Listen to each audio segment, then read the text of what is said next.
भगवान अपिता रात्रि शरदोत्फुल्ल मल्लिका विक्षरंतो मनश्चक्रे योग माया मुपाश्रिता।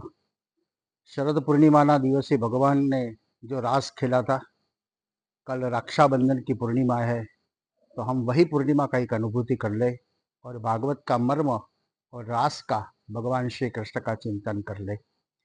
आइए, भगवान अपिता रात्रि रक्षण करने वाली रात्रि है।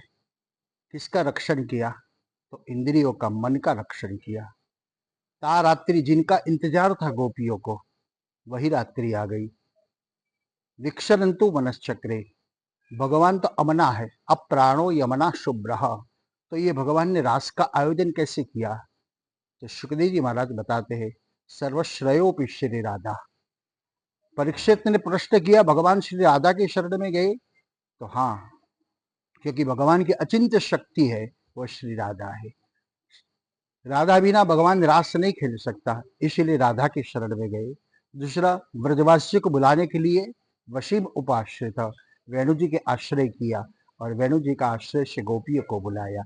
लेकिन वो रास रयोर भेद और रसानम समुस्स रास, कोई भेद नहीं है। अकेला अकेला भगवान भी खेल सकते थे, लेकिन इनका जो समूह होता है, समूह में जो आनंद आता है, वो आनंद और कोई जगह पे नहीं मिलता। इसलिए भगवान श्री राधा के शरण में गए, क्योंकि वो अचिंत्य शक्ति है और शक्ति के बिना, राधा के बिना पूरा काम भी पूरा नहीं होता है।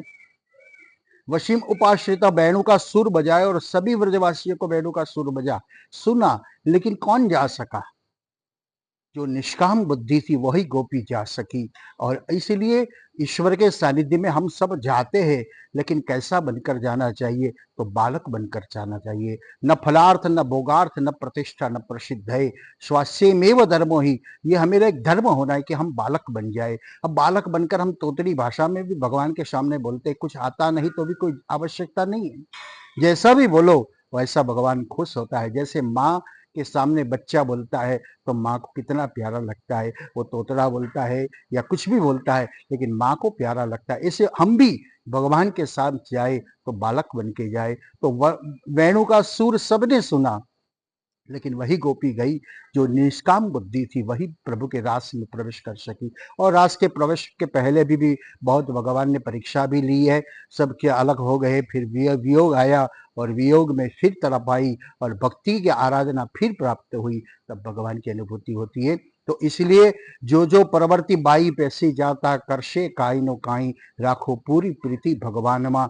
ये चरित्र हमको बताते हैं। हम भी कोई संपत्ति के पीछे, कोई फल के पीछे, कोई प्रतिष्ठा के पीछे, कोई पदवी के पीछे, कोई समृद्धि के पीछे पड़ जाता है, लेकिन जब तक भगवान हमारे हाथ से चला जाता है और वही सब छूट जाता है, तो भगवान हमारे हाथ में आ जाता है। इसलिए ये चरित्र भी हम सब लोग अनुभूति भी करते हैं ना। सुख में हम परमात्मा को भूल जाते हैं और दुख में हम भगवान को याद करते हैं। जो सुख में ही भगवान को याद किया तो दुख आए क्यों? लेकिन हम सुख में भूल जाते हैं तो दुख आता है, और दुख में हम भगवान याद करते हैं तो भगवान हमारे साथ है। ऐसे तो भगवान सभी समय हमारे साथ, सुख में भी साथ है और दुख में भी साथ है, लेकिन दुख में दिखते नहीं। हम कहते हैं कि सुख में तो सब लोग आते थे, लेकिन दुख में कोई नहीं आता, लेकिन भगवान तो हमारे साथ रहता है। एक भक्त और भगवान दोनों जा रहा था। भगवान ने, भक्त ने कहा, मैं आपका बहुत प्यारा भक्त हूँ, मैं आपका सबसे बड़ा भक्त हूँ। वो एक दिन दुखी हो गया। रोज तो भगवान घूमने साथ में जाता था, लेकिन आज भगवान नहीं देखा है। उन्होंने कहा, अरे भगवान, आप भी सेल्फिश हो गए, आप मानो जैसा हो गए कि आज दुख आया तो आप हमारे साथ नहीं है। भगवान ने कहा, नहीं, मैं तेरे साथी हूँ, लेकिन दिखता तो नहीं। रोज तो 4 पैर दिखता था, आज आपका पैर भी नहीं दिखता है।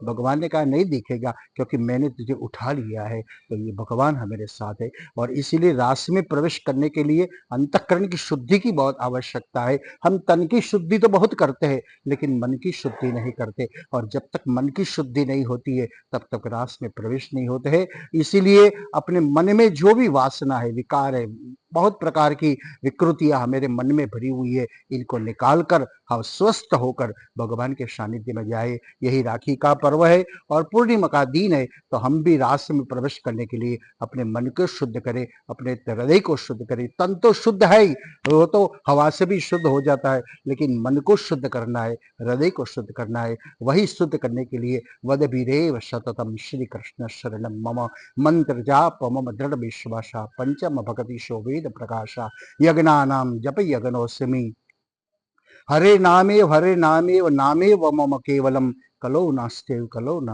नास्तेव गतिरन्यथा। ये शिव पर जो अभिषेक होता है गंगा जल का, हमारे अंतःकरण में विराजमान परमात्मा पर भी जो अभिषेक नाम स्मरण का होना चाहिए। श्वास का अभिषेक होता है तब तक हम जिंदा है, और जिस दिन श्वास का अभिषेक बंद हो जाता है तब हमारा प्राण भी निकल जाता है।